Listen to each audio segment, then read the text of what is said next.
हाँ तो नमस्कार विद्यार्थियों, स्टडी विद शिव की ऑनलाइन क्लासेज में आपका स्वागत है। और चलते हैं आज अपन एक नए अध्याय पे। और आज का जो अध्याय है वो अध्याय है रसायन विज्ञान का तीसरा अध्याय, धातु और अधातु। अपन प्रकृति के अंदर बहुत सारी चीजें देखते हैं, जैसे लोहा पड़ा हुआ देखते हैं, एल्यूमिनियम पड़ा हुआ देखते हैं, लकड़ी देखते हैं, कोयला देखते हैं, सोडियम देखते हैं, बहुत सारी ऐसी चीजें देखते हैं। अपन वैसे देखें तो ये जो पार्ट है, ये पार्ट अपना जो अभी पार्ट पढ़ लिया, एक दूसरा पार्ट और एक जो पार्ट आगे पढ़ेंगे अपन आवर्त सारणी वाला, उन दोनों को साथ में लेते हुए ये पार्ट है, इसका वर्णन कर रखा है। हालांकि दूसरा पार्ट तो अपन ने पढ़ रखा है, तो बहुत सारी चीजें दूसरे पार्ट से इसके अंदर आएगी, तो वो अपने को याद है, इतनी दिक्कत आएगी नहीं। आगे के जो आवर्त सारणी वाला पार्ट है, शायद पांचवा पार्ट है, उसकी जो बातें आएगी उसको मैं आपको बीच बीच में बताता जाऊंगा कि किस हिसाब से क्या चीजें काम में आएगी। देखिए, वर्तमान के अंदर अगर आवर्त सारणी के अंदर देखा जाए तो लगभग 118 तत्व विद्यमान है आवर्त सारणी के अंदर। और 118 तत्वों को याद करना, उनके सारों के अलग अलग गुण याद करना आसान काम नहीं होता, क्योंकि 118 तत्व तो सारों के गुण सारी चीजें याद नहीं होती अच्छे से। तो क्या करते हैं अपन, इनको अलग अलग वर्गों में बांट देते हैं। जैसे सारे के सारे, जैसे पादप होते हैं, पादप सारे एक साथ में याद नहीं हो पाते कि है ना, किसी पादप की कोई विशेषता होती है, किसी की कोई विशेषता होती है, तो अपन क्या करते हैं, सारे पादप जो एक जैसा व्यवहार करते हैं, एक जैसी जो विशेषता होती है, उनको अलग कर देते हैं। जैसे मरुस्थल में पाए जाने वाले पादप जो होते हैं, उनकी जड़ें लंबी होती हैं, उनकी जो तना है वो लंबा होता है, तो उनके आधार पे अपन उनको शुष्क कह देते हैं। कुछ ऐसे जो पत्ते झड़ने वाले होते हैं तो उनको पतझड़ के अंदर उनमें रख देते हैं ना। कुछ पहाड़ों पे पाए जाते हैं तो उनको अलग अलग भागों में क्या कर देते हैं, अपन चीजों को याद करने के लिए एक जैसे गुण वालों को अलग कर देते हैं, थोड़े से भिन्न वालों को अलग कर देते हैं। इस हिसाब से अलग अलग ग्रुप बना के अपन क्या कर लेते हैं, चीजों को याद कर लेते हैं, जिससे सारी चीजें याद हो जाती हैं।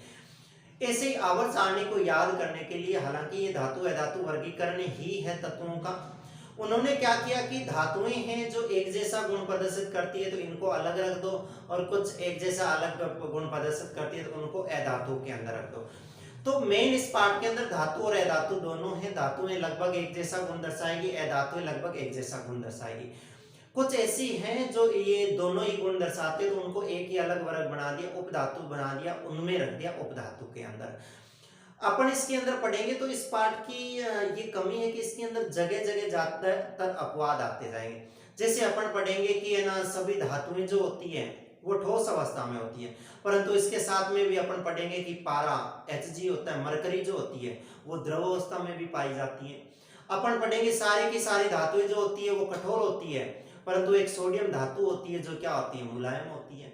तो इन चीजों को अपने को क्या करना पड़ेगा, थोड़ा सा अपवाद रूप में याद रखना पड़ेगा, क्योंकि सारे तो याद नहीं रख सकते, परंतु कोई दो चार अपवाद है उनको तो अलग से याद रख ही सकते हैं। तो चलिए आज अपन शुरुआत करते हैं धातु अधातु की। उसमें से पहले सबसे पहले मैं शुरुआत करता हूं किसकी, सबसे पहले शुरुआत करता हूं मैं धातु की। अपन ने जैसे अम्ल और क्षार पढ़ा था, अम्ल और क्षार पढ़ा था, वैसा का वैसा ही अपन धातु अधातु पढ़ेंगे। अम्ल क्षार में अपन ने क्या पढ़ा, पहले अम्ल पढ़ लिए थे, अम्ल के जितने गुण थे 10-12 अम्लों के गुण पढ़ लिए। फिर दूसरा क्या किया, क्षार को लिया, क्षार को पूरा पढ़ लिया, 10-12 गुण थे वो। फिर दोनों को कंबाइंड पढ़ लिया कि क्षार और अम्लों में क्या समानताएं हैं, समानता के आधार पे पढ़ लिया तुलनात्मक अध्ययन। बाद में ये पढ़ लिया कि दोनों में अंतर क्या है, और बाद में आगे चले लवणों पे। वैसे यहाँ पढ़ेंगे, पहले धातु पढ़ लेंगे, फिर अधातु पढ़ लेंगे, फिर दोनों का क्या करेंगे, तुलनात्मक अध्ययन, मतलब इनमें क्या अंतर है, इनमें क्या समानताएं हैं, और इसके बाद में आगे चलेंगे पाठ के ऊपर। तो सबसे पहले मैं आज इस लेसन की शुरुआत करता हूं कहां से, धातु से। और धातु के अंदर ही मैं शुरुआत करता हूं सबसे पहले कहां से, धातु में भी शुरुआत करता हूं धातुओं के सबसे पहले भौतिक गुणधर्मों की। किसकी बात करूं मैं, भौतिक गुणधर्म, यानी धातुओं के भौतिक गुण धर्म क्या होते हैं। आप परिभाषा तो बनाओ तो इसकी कहीं से ही बना सकते हो परिभाषा। तो जैसे बना रहे थे ना अम्लों की, जैसे परिभाषा बना रहे थे, क्या बना रहे थे अम्लों की परिभाषा, कि ऐसे पदार्थ जो स्वाद में खट्टे होते हैं अम्ल कहलाते हैं, ऐसे पदार्थ जो जलीय विलयन में हाइड्रोजन आयन देते हैं क्या कहलाते हैं, अम्ल कहलाते हैं, ऐसे पदार्थ जो प्रोटॉन दाता होते हैं अम्ल कहलाते हैं, ऐसे पदार्थ जिनका पीएच मान 7 से कम होता है वो वाले अम्ल कहलाते हैं। परिभाषा कहीं से भी लिख सकते हो।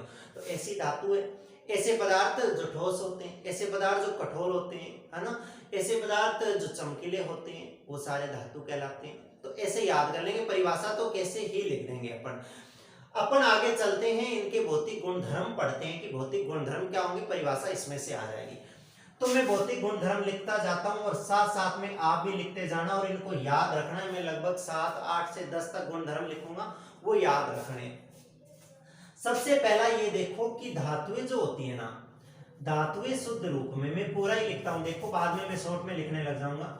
मैं ये लिखूं कि धातुएं शुद्ध रूप में, धातुएं शुद्ध रूप में चमकीली होती है, या धातुएं शुद्ध रूप में, धातुओं की सतह चमकीली होती है, ऐसे लिख दो। धातुएं शुद्ध रूप में क्या होती हैं, चमकीली होती है। यानी ये जब शुद्ध रूप में होती है, एकदम प्योर होती है, तो ये धातुएं क्या होती है, ये धातुएं होती हैं क्या अपने चमकीली होती है, मतलब इनमें एक अलग ही प्रकार की क्या होती है, चमक उत्पन्न होती है। इस चमक को धात्विक चमक होती है, इस चमक को धात्विक चमक कहते हैं। इस चमक को क्या कहते हैं, धात्विक चमक कहते हैं। पहला गुण तो याद रखना कि सारी की सारी जो होती है धातुएं वो चमकीली होती है, और इन धातुओं के इस चमक को क्या कहते हैं, धात्विक चमक कहते हैं। याद रह जाएगी पहली बात कि नहीं रहेगी, रह जाएगी, ठीक है। चलिए दूसरी बात पे चलते हैं। दूसरी बात है ये कि सभी धातुएं, क्या याद रखना है, सभी धातुएं, या मैं ऐसे लिख दूं सामान्यतः, क्योंकि सभी नहीं हो सकती, मैं ऐसे लिख दूं सामान्यतः सभी धातुएं कठोर होती है। सामान्यतः सभी धातुएं क्या होती है, कठोर होती है।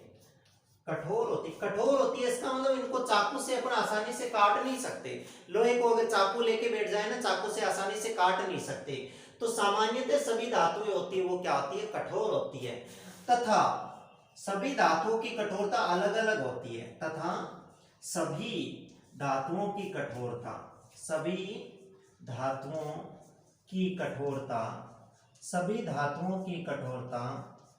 अलग अलग होती है।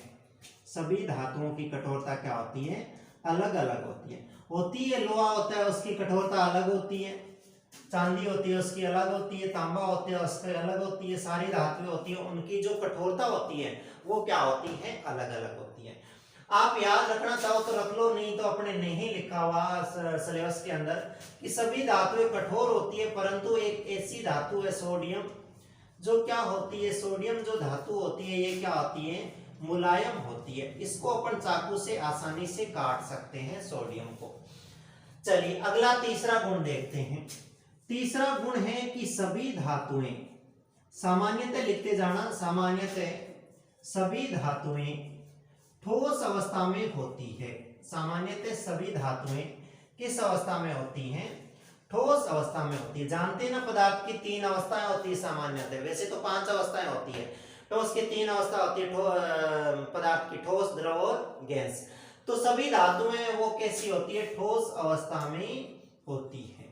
याद रखना सभी धातुएं ठोस अवस्था में होती है, और ठोस अवस्था में होती है। आप याद रखना चाहो तो रख लेना कि मरकरी जो होती है, मरकरी मीन्स पारा जो होता है, पारा मीन्स इसका रासायनिक सूत्र लिख दो तो क्या होता है, Hg होता है। ये किस अवस्था में रहता है, द्रव अवस्था में रहते हैं। ये वाली चीजें है ना, ये क्या है, इसके अपवाद हैं, यानी कुछ गुणों के कारण इनको धातुओं में तो रख दिया, चमक के कारण धातु में रख दिया इनको, या कैसे भी करके इनको क्या रख दिया, धातुओं के अंदर रख दिया, परंतु ये कुछ गुण ऐसे होते हैं जो क्या दर्शाते हैं, धातुओं के गुणों के विपरीत दर्शाते हैं, इसलिए इनको याद रखना पड़ता है, और ये क्या होते हैं, अपवाद के रूप में होते हैं। तो ये याद रखना कि सभी धातुएं होती है वो ठोस अवस्था में होती है, जबकि मरकरी, पारा और Hg होता है वो थोड़ा सा द्रव अवस्था में होता है। पारा जानते हो, जैसे अपने थर्मामीटर नहीं लगाता अपने शरीर का टेम्परेचर याद करने के लिए, जो डॉक्टर पारा लगाता है वो थर्मामीटर ऊपर पारा चढ़ता जाता है, वो पारा होता है, लिक्विड होता है वो। आगे चलिए देखिए, चौथा जो गुण है इसको ये ध्यान रखना है कि धातुओं को पीट कर, हथौड़े से पीटते हैं धातुओं को, तो धातुओं को पीट कर पतली चादर के रूप में, धातुओं को पीट कर पतली चादर के रूप में, पतली चादर के रूप में परिवर्तित कर सकते हैं, पतली चादर के रूप में परिवर्तित कर सकते हैं, परिवर्तित कर सकते हैं। इस गुण को, किस गुण को, इस गुण को, यानी ये धातुओं की जो सतह है उसको पेट कर अपन चादर बनाते हैं, इस गुण को क्या कहा जाता है, इस गुण को आघात वर्धन्यता कहते हैं, आघात वर्धन्यता, आघात वर्धन्यता, वर्धन्यता लिख दूं, आघात वर्धन्यता, आघात वर्धन्यता कहते हैं। नाम चेक कर लेना, आघात वर्धन्य, आघात वर्धन्यता कहते हैं। आघात का मतलब पीटना और वर्धन का मतलब फैल जाना, यानी धातुओं की सतह को अपन पीट पीट के क्या कर सकते हैं, पतली चादर के रूप में बना सकते हैं। इस गुण को क्या कहा जाता है, आघात वर्धन्यता कहा जाता है। तो ये बात आपको याद रखनी है, पेपर में पूछेगा आघात वर्धन्यता किसे कहते हैं, तो आप बताओगे कि धातुओं की सतह को पीट पीट कर पतली चादर के रूप में बदलने के गुण को क्या कहा जाता है, आघात वर्धन्यता कहते हैं। ठीक है, याद रखो तो रख लेना कि सोना जो होता है, अपना जो सोना होता है वो सर्वाधिक आघात वर्धनीय होता है। सोना जो होता है वो क्या होता है, सर्वाधिक आघात वर्धनीय होता है। क्या होता है, सर्वाधिक आघात वर्धनीय होता है, आघात वर्धनीय होता है। कौन, सोना। आपको पूछ लेंगे सर्वाधिक आघात वर्धनीय धातु का नाम बताइए, तो क्या है, सोना। यानी छोटे से सोने से क्या कर सकते हैं अपन, एक बड़ी सारी चादर बना सकते हैं। आगे चलिए देखो, छोटे से भाग से आगे चलिए देखिए, और पांचवा गुण देखिए। पांचवा गुण धातुओं का क्या हो सकता है, जैसे धातुओं की पतली चादर बनाते हैं वैसे ही धातुओं को क्या कर सकते हैं, पतले पतले तारों के रूप में परिवर्तित कर सकते हैं। तो मैं ये लिख सकता हूं कि धातुओं को पतले पतले तारों के रूप में, धातुओं को पतले पतले तारों के रूप में, धातुओं को पतले पतले तारों के रूप में, तारों के रूप में बदला जा सकता है, बदला जा सकता है। ए धातुओं को नहीं बदल सकते, ये सारे गुण जब पढ़ेंगे ना वहां पे उल्टे पढ़ेंगे। ए धातु में कोयला आता है, क्या कोयले को अपन है ना लंबा तार के रूप में बना सकते हैं क्या, क्या कोयले को पीट पीट के अपन चादर बना लेंगे, क्या बिखर जाएगा, वो भंगुर प्रकृति का होगा, उसको पढ़ेंगे अपन विपरीत प्रकृति के अंदर। धातु को पतले तारों के रूप में बदला जा सकता है। इस गुण को, धातुओं के इस गुण को क्या कहा जाता है, धातुओं के इस गुण को तन्यता कहते हैं। क्या कहते हैं, तन्यता। धातुओं के इस गुण को क्या कहते हैं, तन्यता कहते हैं। तो आपको ये बात याद रखनी है कि तन्यता किसे कहते हैं, कि धातुओं को पतले पतले तारों के रूप में परिवर्तित करना क्या कहलाता है, तन्यता कहलाता है। और सर्वाधिक तन्य धातु आपको याद रख लेनी कौन सी है, सर्वाधिक तन्य धातु पूछेंगे, सर्वाधिक तन्य धातु कौन सी है, तो यही है जो सर्वाधिक आघात वर्धनीय, वही सर्वाधिक तन्य धातु है, सोना। और एक फैक्ट याद रखना, आपकी बुक के अंदर लिखा हुआ है कि 1 ग्राम सोना ले लो, 1 ग्राम सोना ले लो और इससे कितना लंबा तार बना लो, 2 किलोमीटर लंबा तार बना लो। कितना लंबा तार, 2 किलोमीटर लंबा। 2 किलोमीटर दूरी बहुत ज्यादा होती है और 1 ग्राम सोना जो होता है वो बहुत कम मात्रा होती है। तो आपको याद रखना है कि धातुओं को पतले तारों के रूप में बदला जा सकता है। इस गुण को क्या कहा जाता है, तन्यता कहा जाता है। और सर्वाधिक तन्य धातु सोना है, इसके 1 ग्राम सोने से अपन 2 किलोमीटर लंबा तार बना सकते हैं। तो इस हिसाब से अपन ने इसके 5 गुण पढ़े। एक बार आप इसको दोबारा मैं रिपीट कर देता हूं, फिर आप उतार लीजिएगा इसको, बाद में आगे चलते हैं। पहला गुण याद रखना है कि धातुएं शुद्ध रूप में हो तो वो चमकीले होती हैं, इसको कहते हैं धात्विक चमक कहते हैं। दूसरा, सभी धातुएं कठोर होती हैं और सारी धातु कठोरता अलग अलग होती है। और सोडियम है वो मुलायम होता है, इसके विपरीत प्रकृति का होता है। सभी धातुएं ठोस अवस्था में होती है, फिर भी मरकरी या पारा जो होता है वो द्रव अवस्था में होता है। धातुओं को पीटकर पतली चादर बना सकते हैं, इसलिए इसके गुण को क्या कहा जाता है, आघात वर्धनीयता कहा जाता है। और सोना जो है वो सर्वाधिक आघात वर्धनीय। धातुओं से पतले तार बनाए जा सकते हैं, इस गुण को क्या कहा जाता है, तन्यता कहा जाता है। और सर्वाधिक तन्य धातु सोना है और 1 ग्राम सोने से 2 किलोमीटर लंबा तार बना सकते हैं। तो आप इसको एक बार उतार लीजिएगा, बाद में अपन आगे चलते हैं। और आगे चलते हुए अपन और गुण देखते हैं कि धातु यानी धातुओं के और गुण क्या क्या हो सकते हैं। तो आप इसको उतार लीजिए, वीडियो को जैसे भी उतारना है रोक के या कैसे करके आपको उतारना है इसको उतार लीजिए और आगे चलते हैं। मैं इसको डिलीट कर देता हूं। आगे देखिए छठा जो इसका गुण है वो छठा गुण देखते हैं इसका क्या है, धातुओं के भौतिक गुणधर्म। अपन सिर्फ इस क्लास में क्या पढ़ेंगे, भौतिक गुणधर्म पढ़ेंगे। अभी इसके रासायनिक गुणधर्म भी पढ़ने हैं, विभिन्न प्रकार की रासायनिक अभिक्रिया करेंगे। जैसे अपन ने नहीं करवाई थी रासायनिक अभिक्रिया, कहाँ पे करवाई थी, धातुओं की अम्लों के साथ में करवाई थी ना। तो वो भी अपन रासायनिक अभिक्रिया इसके अंदर लिखेंगे कि धातुएं होती है वो अम्लों के साथ में रिएक्शन करती है और क्या देती है, याद है क्या देती है, हाइड्रोजन गैस देती है।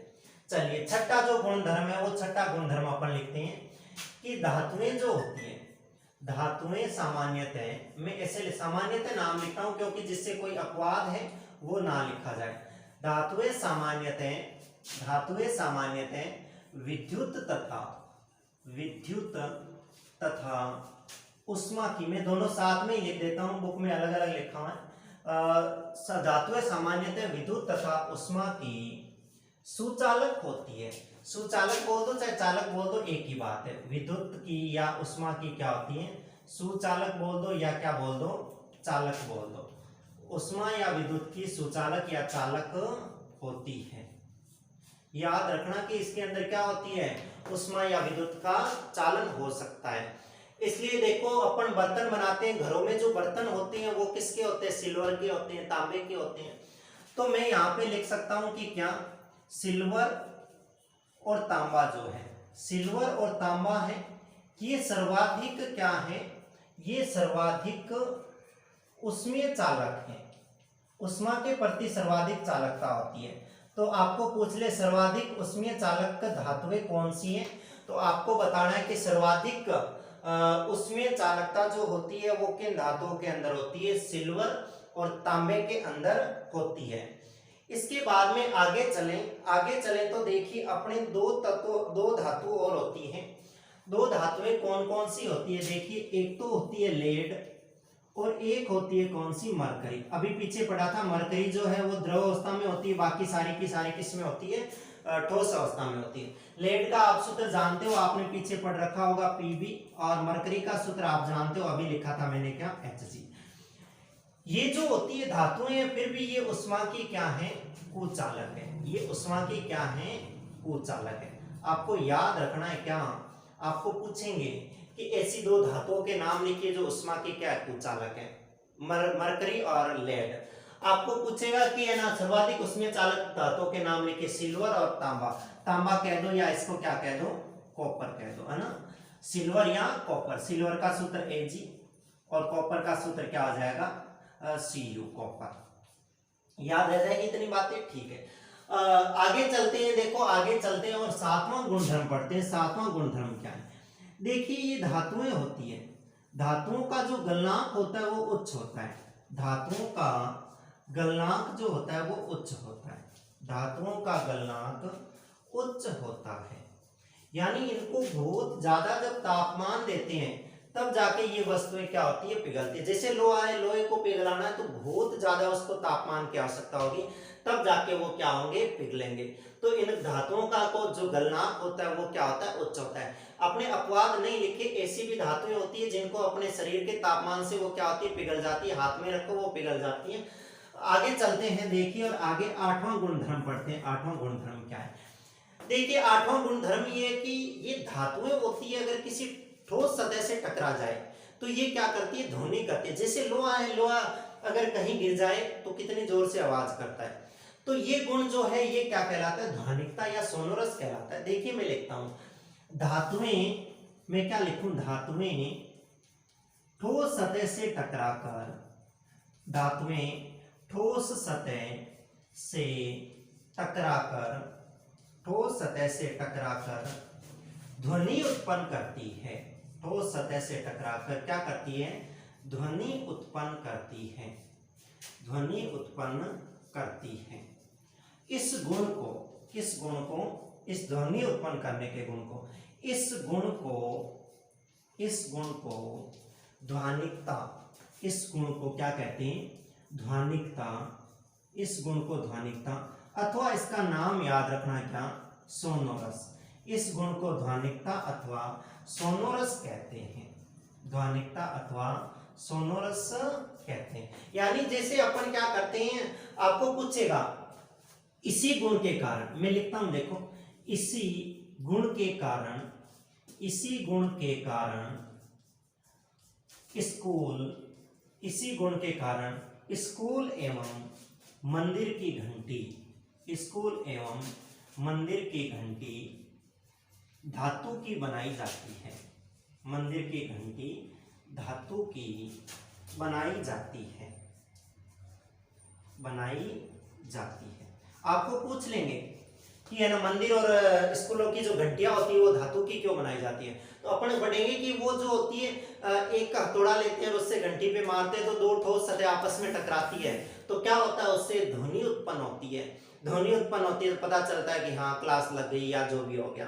तो आपको याद रखना है कि धातुएं जो होती है ठोस सतह से टकरा कर क्या करती है, ध्वनि उत्पन्न करती है। इस गुण को क्या कहते हैं अपन, ध्वनिकता कहते हैं। और इसी ध्वनिकता या सोनोरस के गुण के कारण क्या होती है, मंदिर और स्कूलों की जो घंटियां होती है वो किसकी बनी हुई होती है, धातुओं की बनाई जाती है। तो आप एक बार इसको भी क्या कीजिए, उतार लीजिए। अपन ने इस क्लास के अंदर देखिए ये धातुओं के लगभग 8 भौतिक गुणधर्म पढ़े, है ना। और भी बहुत और भी गुण धर्म होंगे तो वो अपन आगे और पढ़ लेंगे, क्योंकि जब समानता और अंतर पढ़ेंगे तो उसके अंदर भी और आएंगे, तो उस हिसाब से अपन पढ़ लेंगे। आज की क्लास में अपन ने क्या किया, आज की क्लास में अपन ने 8 गुणधर्म पढ़े, वो भी किसके गुणधर्म पढ़े, धातुओं के। और कौन से गुणधर्म पढ़े अपन ने, भौतिक गुणधर्म पढ़े। आप एक बार और रिवाइज कर लीजिएगा। पहला क्या पढ़ा था अपन ने कि इन शुद्ध रूप में जो होते हैं धातु, उनकी चमक होती है, इसको धात्विक चमक कहते हैं। दूसरा अपन ने पढ़ा था क्या, ये पढ़ा था कि इनको पीट कर चादर बना सकते हैं, आघातवर्धनीयता कहते हैं। इनमें ध्वनिकता का गुण पाया जाता है, यानी ये ठोस सतह से टकराने पर ध्वनि उत्पन्न करती है। इनका गलनांक पढ़ा था, इनका गलनांक उच्च होता है। अपन ने ये पढ़ा था ये कठोर होती है, जबकि सोडियम होती है वो मुलायम होती है। अपन ने पढ़ा था कि ये धातु होती है ठोस अवस्था में होती है, परंतु एक मरकरी जो है वो किस अवस्था में होती है, द्रव अवस्था में होती है। और अपन ने क्या पढ़े थे, इसके इस हिसाब से अपन ने 8 गुण पढ़े थे। 8 गुण आपको याद रखने हैं। और आगे की क्लास में अपन क्या करते हैं, पहले पढ़ते हैं धातुओं के रासायनिक गुण धर्म, और बाद में अपन क्या पढ़ेंगे, अधातुओं को। तो आज की क्लास को मैं यहीं समाप्त करता हूं। धन्यवाद।